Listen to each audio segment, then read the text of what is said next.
Welcome to the All Things Circular podcast, your gateway to the circular economy. Hosted by industry experts Victoria Darcy and Rich Bulger. Every episode is proof that circularity isn't just good for the planet. It's a smart business decision. Our mission is simple: to empower, to inform, and to show you how to make the circular economy work for you. Hello and welcome to another episode of All Things Circular. I'm Rich Bulger and I'm here with a familiar face, Peter Evans, who's brought some of his friends with him for today's episode. So Peter, would you like to talk to us about what you have going on and who did you bring with you today? Yeah, great to see you again, Rich. So today, what I thought we'd talk about is this new organization that we've created called the Circular Fractional Network. Ooh.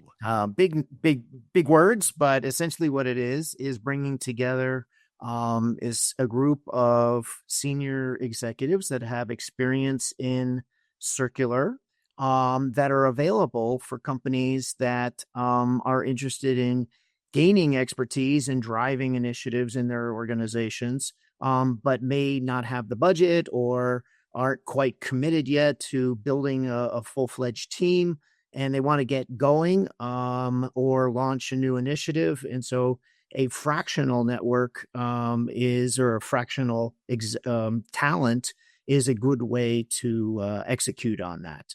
So Gary and Leah and I have formed this organization to bring together a group of folks. So why don't I turn it over to Leah first to introduce herself, and then we'll turn to Gary. Hi, I'm Leah, and I offer commercial and revenue strategies in the circular space, mostly in used electronics. And I joined with Peter and Gary to form the Circular Fractional Network to really pull together all the operators in this space so that we can work with each other. Great. And Gary? Yeah, I'm Gary Miciunas. I've spent most of my career, or all my career, in the built environment. In 2024, I formed an LLC called Chief Circularity Officer, and basically with the intent to guide organizations making investments in circular innovation. When I introduced this idea to Peter, his first question and answer, or curiosity was, well, what about everybody else going fractional in other sectors? And therefore, kind of led into this discussion about Circular Fractional Network.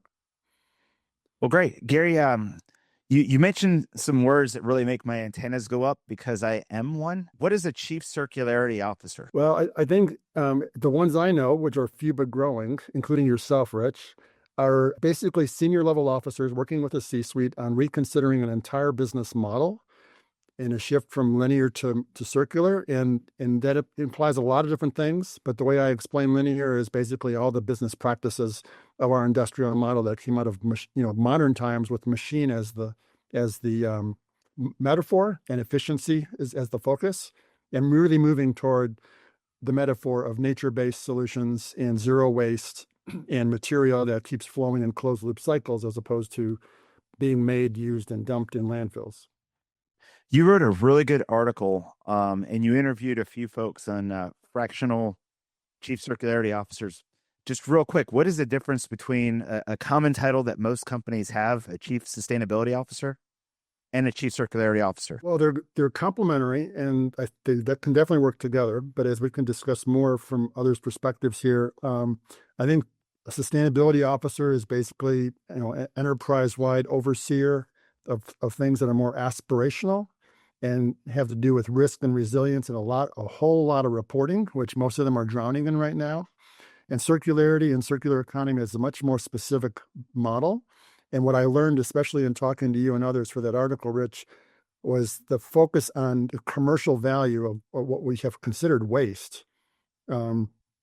Waste which gets wasted, which is a sin, as opposed to waste which gets recaptured, and that value creates whole new revenue streams, which Leah and Peter are working on with others in all different sectors. Yeah. Great. In fact, there are kind of distinct roles or capabilities an organization needs to be able to implement circularity, right? You need people who have domain expertise in reverse logistics, which, as you and I know, Rich, are different from forward logistics. There are other characteristics. There are actually physical differences in terms of where these products may end up, and then how you manage them, how you track them. There's a whole series of things that go around that. So some organizations that want to launch a circular initiative would probably need, or I would say absolutely need, a circular logistics leader, for example. They also need a commercial strategy. And I'm going to keep hounding that. this because I'm the commercial person.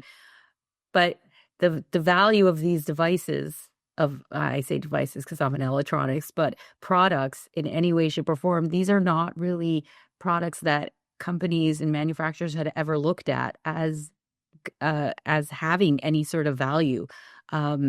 They just would remove them off the books as soon as possible.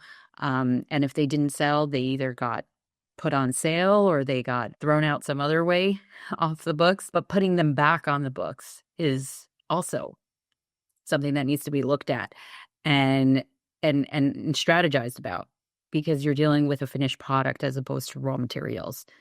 And that's a whole other strategy that needs to be thought out and implemented within regular companies, manufacturers. There's one other competency I would add to that, and we've all been through the era of business process improvement where it was all cross-functional process and collaboration across functions. Even right now, we see a lot of fractionals focused on functional areas, but the real competency we need in going from linear to circular is not just those kinds of improvements within an organization, but I think the other thing that was loud and clear in that article, Rich, was people who really know how to work as an enterprise in an industrial ecosystem of a lot of partners and companies outside, and whether they're suppliers or customers, upstream and downstream, which redefines the way the industry sector or segment works and collaborates in all new arrangements of those business relationships. Yeah, there's different sales models that exist. I use real estate and automotive as two of the most successful circular economy business models that no one looks at as circular economy models, and that's automotive again and real estate. In real estate, you have listing agents, people who go through and try to find people who have houses they want to sell. You have buying agents, people who are matching people who need homes to the homes that are in question.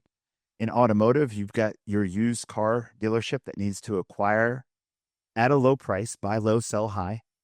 The cars that are driven on the lot, the more value they can give, the more that customer will spend on the next new thing as they upgrade. But then they've got to be able to sell it.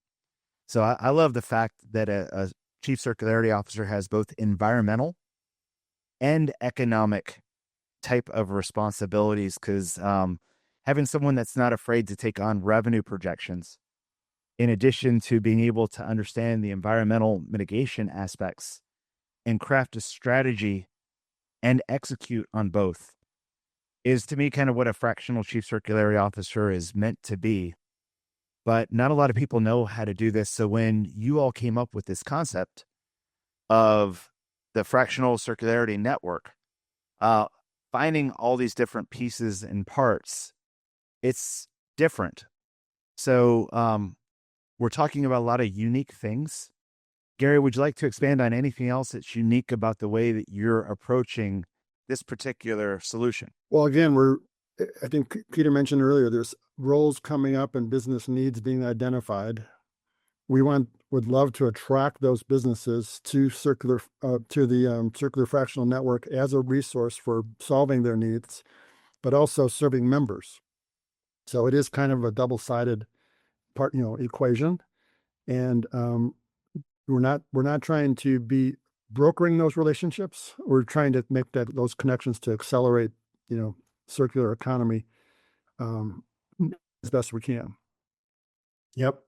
Yeah, and there are real drivers out there, both economic and policy, that are causing more and more companies to recognize that they need to have circular operations. On the regulatory side, you have things like extended producer responsibility laws. You have quite a number of countries around the world are setting circularity targets, which then cascade down to companies. And so we're seeing growing demand for these types of roles. The key is as we've discussed, is there aren't really dedicated functions that have existed for this already. And also universities, kind of the whole educational system hasn't had clear programs around this. So that pipeline that you would find in, finance or accounting or marketing, those are well established. But in this space, it's still relatively new and less well defined. So I think the fractional network is designed to bring together, as you mentioned, Gary, both sides of the market, both the companies that need that talent and our network of executives that we know and trust that can help serve in those roles. Yeah. And from the talent perspective or the members' perspective, there's a lot of options out there in terms of networks appealing to fractionals. But I think what we're trying to do is go beyond the networking, because I know we understand that this role and growing this role requires a referral network. But whereas others focus strictly on networking, we're seeing a need for fractional competency, which is one body of knowledge that we would also be, sharing, as well as the specifics on circular economy as a body of knowledge, as a more specialized model, narrower than sustainability. Right. And it cuts across many, many sectors. We've already discussed briefly about electronics. That's a hot area. And you're talking about everything from phones to laptops to industrial electronic equipment. Even the medical sector now has huge amounts of inventory that's turning over. It's a natural progression of refreshing these assets and then what happens to those assets. And so that's a really active sector. Electronics. You also have apparel. You've got the built environment, Gary, that you work in. That's really interesting as cities increasingly are looking at not just, they're looking at constraints on landfill and then just the excessive waste associated with demolishing buildings. And so they're moving to deconstruction, which allows these materials to be liberated and potentially resold. And so that's a really interesting space. Then there's sporting goods. That's really interesting. There's a number of platforms now that will work to resell sporting equipment. There's even platforms out there for baby gear. Babies grow up quick. And so when you buy them a bike at 6, by the time they're 9, they've outgrown them. So there's actually no baby drives a bike. Yeah, well, babies move into being kids and then tweens and whatnot. So anyway, there's this natural progression, and those assets typically can have second, third, and even fourth lives. And circularity is really around how do you create those programs. And now, Leah, you work a lot with these take-back programs. So I think the forward-looking and progressive companies are recognizing you can actually design programs that take back these in order to induce or support the next sale, right? So that you can have this real kind of circular economy, not just from a sustainability standpoint, but also from a financial standpoint. Yes. And Gary, you touched on that, how there's an upstream and a downstream effect to the circularity. And this is something that companies struggle with mentally, where they have to have a mindset shift from a linear model to a circular model, is that they have to get the products back from the current owner. And we talk a lot about reverse logistics, but there has to be an incentive for the user to return the product, regardless if it's a house, we real estate, or if it's a car. Leasing programs are actually a wonderful way to enforce this return. And leasing programs can be designed to follow the natural pattern of consumer behavior. And companies who are implementing circular strategies can understand this, can look at their data and understand how to implement based on consumer behavior, this take back, this flow of goods. And we didn't talk about this earlier, but repair is a huge part of the circular economy. In linear models, once the product is off the books, the company never thinks about it again. And then it's all free. Yeah. It either goes to a user or the landfill or to recycle eventually.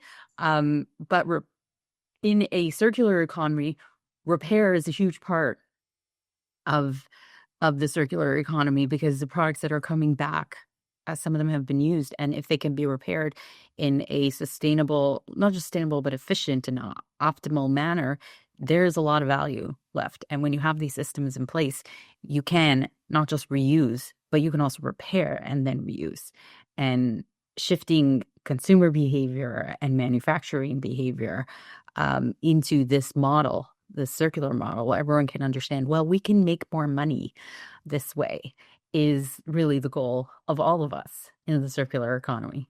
Yeah, there's one visual analogy that I've used that most people get right away is that I say, imagine on alternating days or alternating weeks, that what goes out of your shipping dock comes back in as on your receiving dock. And when you know it's coming back in, you would probably think about designing it differently, maybe distributing it differently, and certainly recovering it differently. Yep. So, Rich, I had a question for you, if you don't mind. You're in the space, and what is the typical number of fractional roles that a person can sort of take on and realistically manage? That's a great question. And it kind of gets to the point of what is the purpose of a fractional role? And I'll equate it to a common business process that most people understand called a pilot. A lot of people go through, and if they know that they have a need, I need to sell more, so I need to hire more salespeople. I need to build more, so I need to hire more manufacturers and builders. Where we are at is more of a discipline that is unknown to organizations. So, a real challenge that we have right now is, helping someone go through and take a look at their legacy linear model that had a valuation layer similar to what you were talking about. An inventory valuation where things were free or misvalued, which led to a laissez-faire kind of approach of, well, we'll just leave it on the shelf. The shelf is OpEx budget. We've already paid for it, so it really isn't our thing. But when you walk through the warehouse and you see a whole bunch of things piled up with dust on them that's 9 years old, and you ask the question, well, how did that happen and what should we do about it? The what should we do about it and the how should we do it are unique skills that not a lot of companies have. And then as they're trying to figure out, well, should I or should I not, having a fractional role allows the ability to attract someone that has a particular set of skills and really try to validate the financial use case of, is this role viable or not? And in my experience, some of these could start out small. A fractional role could be, Peter, you and I just did a discovery session for a startup company that was trying to figure out strategy. Great. We can help go through and teach and educate and do a lot of those at the same time. But as you go through and you have someone saying, hey, look at this warehouse full of stuff, how should I go through? What are things that I need to do? Little investment up front. And then when the math starts making sense that, hey, we really should do this, fractional can turn into full-time. So even fractional roles that I've had that started off consuming just a few hours of my time a week have been moving to the point that, hey, now this is the majority of my time. The economics need to change as they go through. But the whole purpose of this is to deliver a solution, lower the risk a little bit or the perceived risk of companies, and be able to affect change. Gotcha. Just one more question is related to conflicts. Some companies are a little bit reticent. What do you mean you're working for another company and you're going to work for us?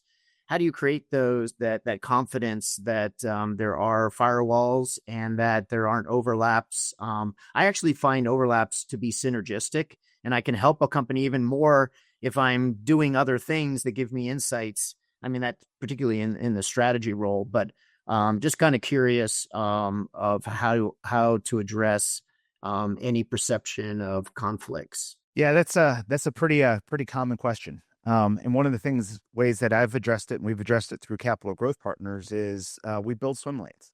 Yep. Whenever I bring on someone new, and I make sure that the relationships that I have with my organizations include the understanding that before I bring on someone new, I'm going to talk to you about who they are and what they do. And if you see it as a compliment, well, then great. If you see it as competition, well, then I won't take on that particular client. I don't want to be in a role personally where I'm helping two organizations in the same field compete against each other. Right. So, and what I found is oftentimes I can go through and say, I've got someone I think could be a value add. There's no pressure to go through and do relationships with anyone that I'm doing business with. But in order to create the environment that you like, which is having access to experienced talent at a fraction of the cost, there's an understanding that I've got to go through and engage in other relationships just to go through and make sure that I can keep the lights on for my family and be able to go through and provide support and be able to provide you the support that you need. Yep. So, and what I've found doing this now across different organizations is I'm able to learn a lot. I'm able to help a lot. And I really haven't seen that conflict. I've had to overcome the perception of conflict. But when you go through and peel it back, there really is none. Yeah. No, I think that's right. And that's who we're interested in attracting to the Circular Fractional Network, is people who understand that kind of conversation needs to happen up front, and that your interests are aligned with their interests. So that makes total sense. The other thing I just mentioned is that some organizations, it sounds tough, but they probably couldn't afford us full time. They get the benefit.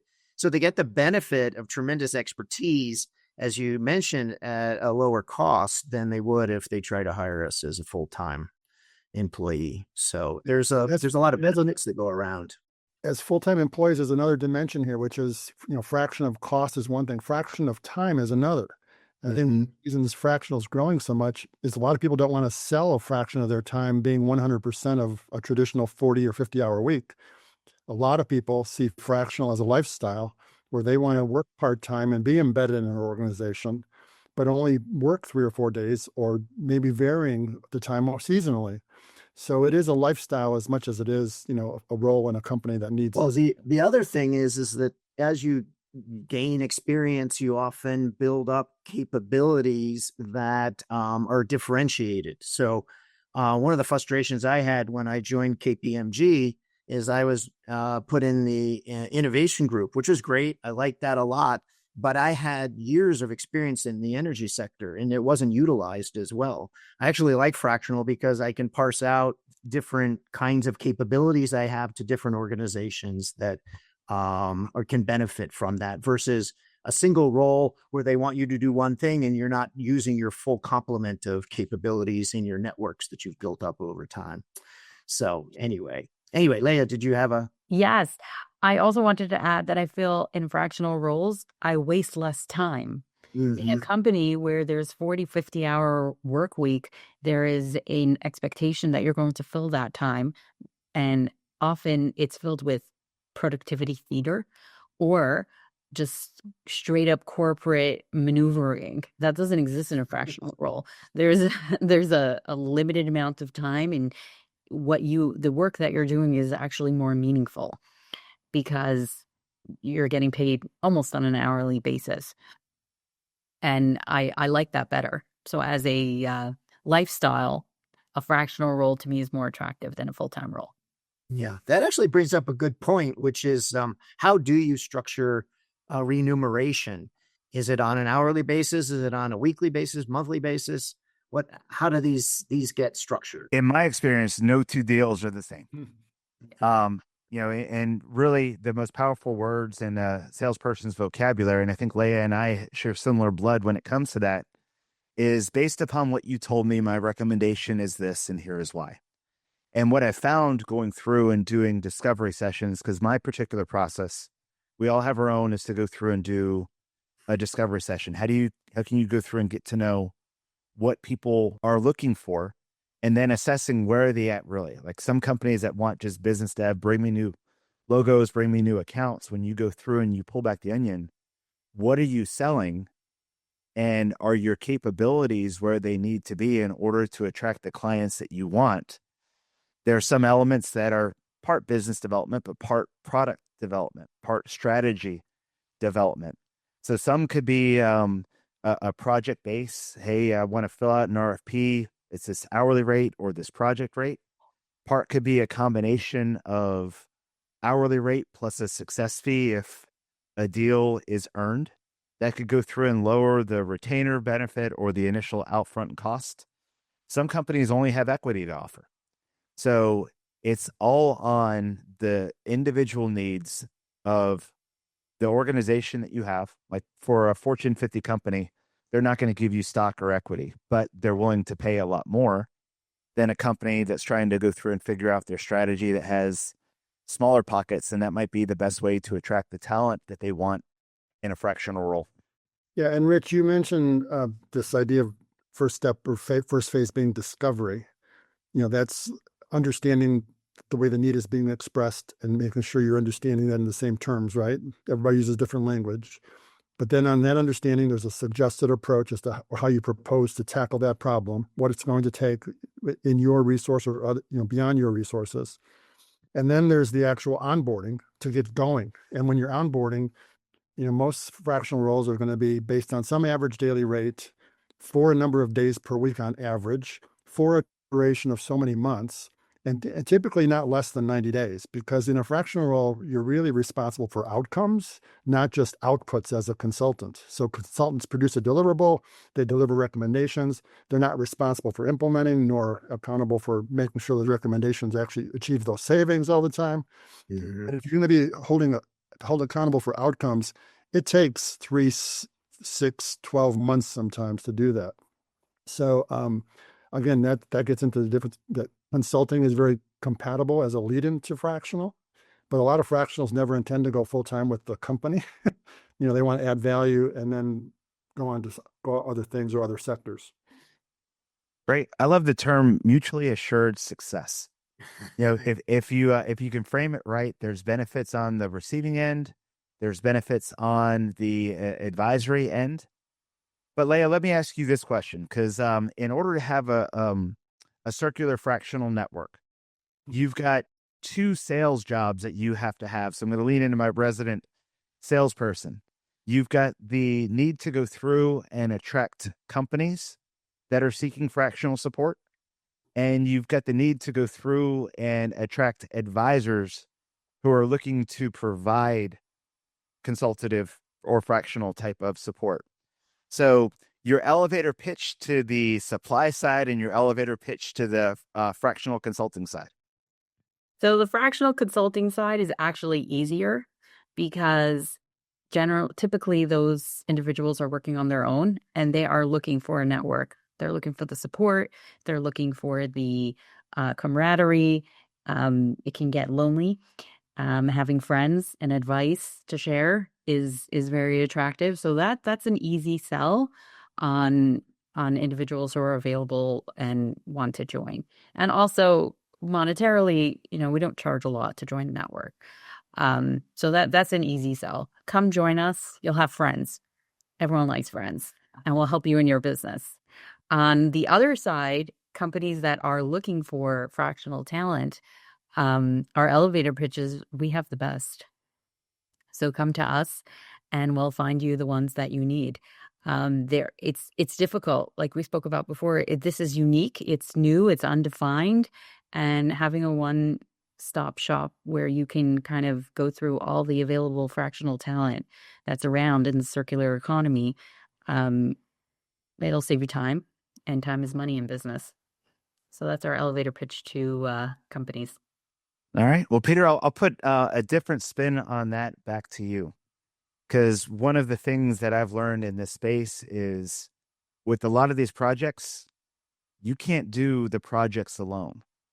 There might be a time issue. There might be a surge of resources issue. And you and I have kind of tag teamed a few projects together that I wouldn't be able to move forward without your talents.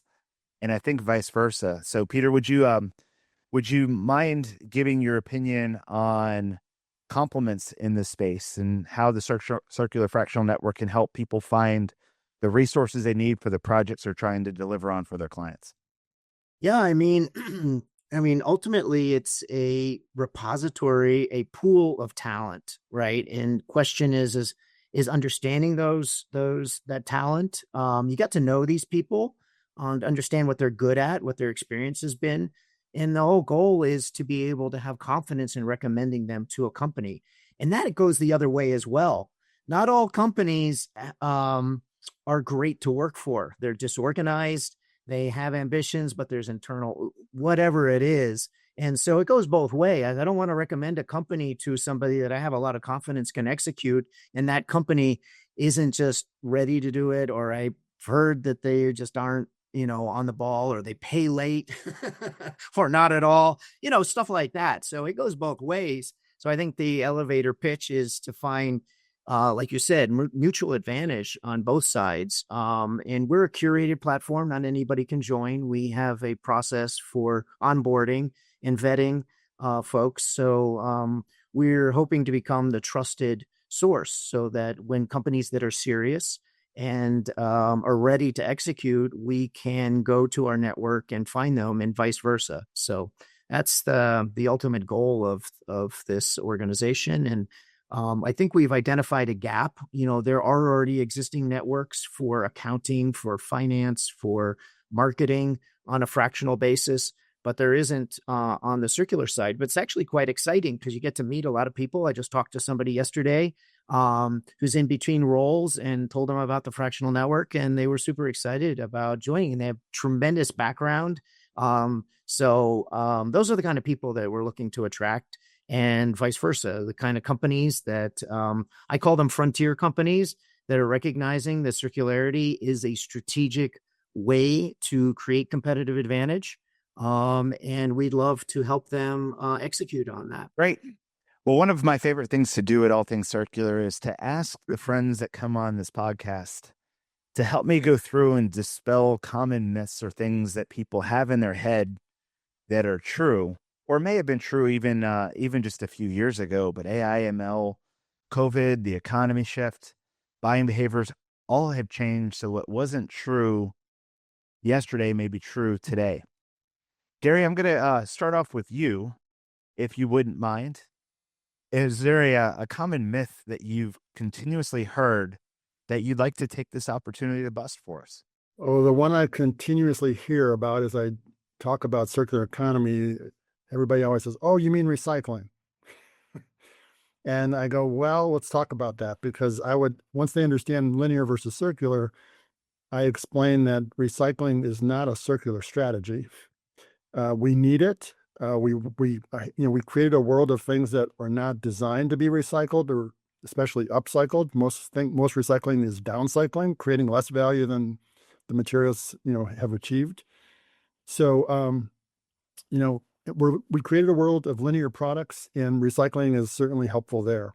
But my biggest myth to bust is that recycling is not the only circular strategy, and there's probably a dozen more that start with the term RE-something: reuse, repair, recover, and that leads to a lot of other programs like Takebacks, which Leah is very familiar with. And yeah, I mean, that one comes up 5-6 times a week. That comes up to.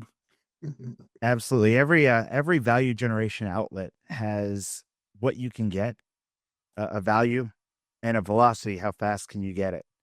Leah was talking about circular sales programs, lease, trade-in, product as a service, where you want to try to drive up returns, versus warranty or customer guarantee, where you want to drive down returns. And there's a throttle on inflow, and recycling is an outflow, but there are so many better value generation outlets that are in between when it comes back in recycling that can get maximized if you have access to people who can see the possibility and execute on it. So thank you, Gary. Leah, I'm going to come to you now on your common myth, because I think it might be complementary. So my common myth is that the second customer of a product is a competition to the first customer. This is not true. The second customer is a different customer. And oftentimes the second customer is, especially on a new device, is looking for a product that is not being sold currently in the new space. So while they have a like new or perhaps a return that showed up on a platform and they're looking for a specific product that they can't get in the regular store, for whatever reason, that was part of their strategy to get rid of it. And now that customer is looking for that. So that's one that is not a competition. And certainly the customer that buys the used product is not a competition because they may be in a different economic category or for any other reason that they're not an early adopter and they're not a new customer. So they're not a competition. That's a big one. Yeah, I like to lean into that one too, because a lot of people think competition on their new stuff. Whenever I go through and I say, hey, is your 4-year-old laptop really competing against the new laptop? Or is your 4-year-old cell phone or your 4-year-old shirt that you bought competition to this year's model? Is a 2015 Dodge Ram a threat to the 2025 Dodge Ram? No, they're complements. And if you extract value, you lose the ability to compel that first customer to upgrade faster. But knowing who customer 2 is and how to get to them is a needed skill set. And then you get into this whole, well, what is true competition?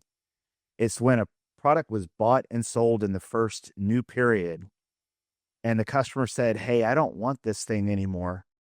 Will you give me my money back? And if the manufacturer says no, the customer's going to find value themselves for it. Whereas opposed to automotive, if you buy a car and you're past your 3-day window and you no longer want it, they'll trade it in for fair market value. So you'll get something. Or your phone can do the same thing, or Apple's laptop program can do the same thing. There's even those markets for apparel. So I love that one because I feel the same way too. The more the systems exist for the platforms, the take back strategies, all that downstream of the circular economy, the more value the customer will find in their products that they no longer want, either with their original manufacturer or if they can somehow extract value through their own platform. Customers recognize the value the more they see the value. So all these cars, the automotive industry is an excellent example. Everyone understands that after 5, 6, 7 years, their car still has value. And they do that because of all the systems that are in place of the used car market. So even if they're not particularly savvy, they can still find value within their car. The more we create these systems, the more value there will be to products for a second and even third customer. Yeah, ThreadUp did a survey, because we were just at Circularity, and one of the things that we heard was, well, hey, this isn't technology, it's not automotive, but buying behavior. ThreadUp did a study that over 40% of Gen Zs were checking the resale value of their clothing before they bought it. And the reason is they realized that when they bought that product, there was a residual value or an asset that would help them go through and buy the next thing. So technology and platforms has made it so easy to match used supply with used demand that the bar to go through and be circular is low, which is my segue to Peter, our resident expert on circular platforms. What's your final myth that you'd like to bust? Actually, I have 3. Number one is that fractional roles are only really appropriate for smaller companies. And I think that's not true. You can find large scale enterprises as well that can benefit from fractional. So that's one. The other is, and you mentioned this, which is there's just one way to sign a contract. There's multiple ways to design that. And hiring people for fractional roles does have a soft kind of side to it. So figuring out how to do that. And, part of the reason for forming the Circular Fractional Network is to build that expertise in contracting, provide recommendations to people on how to negotiate so that, and both sides, both the company side as well as the fractional talent, so that you can execute on these and have a good working relationship. And the third is that a lot of companies have this idea when they hear about circular, they have to go circular alone, that they have to do it on their own. They have to take back everything that they produce and consume it again. And that's actually not true.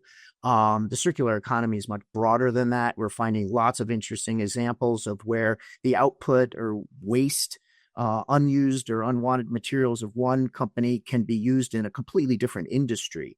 So, another reason to hire a fractional is to help you think through where is that value can be created for secondary use. And it may not be in that company. It could be in lots of different areas. So I think that's a third one, that you don't have to go circular alone. You can go circular together. Right. Well, Gary, let me bring it home with you. This has been a really interesting conversation and a great and needed concept. So to the listeners here, if they wanted to go through and find the Circular Fractional Network, how would you recommend them connecting? Well, we have an online presence with a website, circularfractionalnetwork.com. And there you can find more information about both sides of the community that we're trying to form. And if you have any questions, there's also contact information to find us. I think the connection on the website is to find Leah. Yeah. Leah, what is your connection love language? How can people find you? You can find me on LinkedIn. I actually have a booking link on LinkedIn, and I'm pretty open with my time to meet new people. And you can send me an email, and I'm also pretty responsive, though less responsive on email. I shouldn't say that. You got to take that out. No worries. That is my my least favorite form of communication too. So I'm not even going to tell you how many unread emails I have right now. Okay. But yes, you can find me on email or LinkedIn, and I'm pretty responsive on both. All right. Well, great. Well, to my friends, Peter, Leah, and Gary, thank you very much for spending your time and coming on and talking about all things circular. To our friends that have listened, we'll make sure that LinkedIn bios and links to the website are available for you to see. So thanks for tuning in. Thanks for tuning in. Please head over to allthingscircular.com to learn more.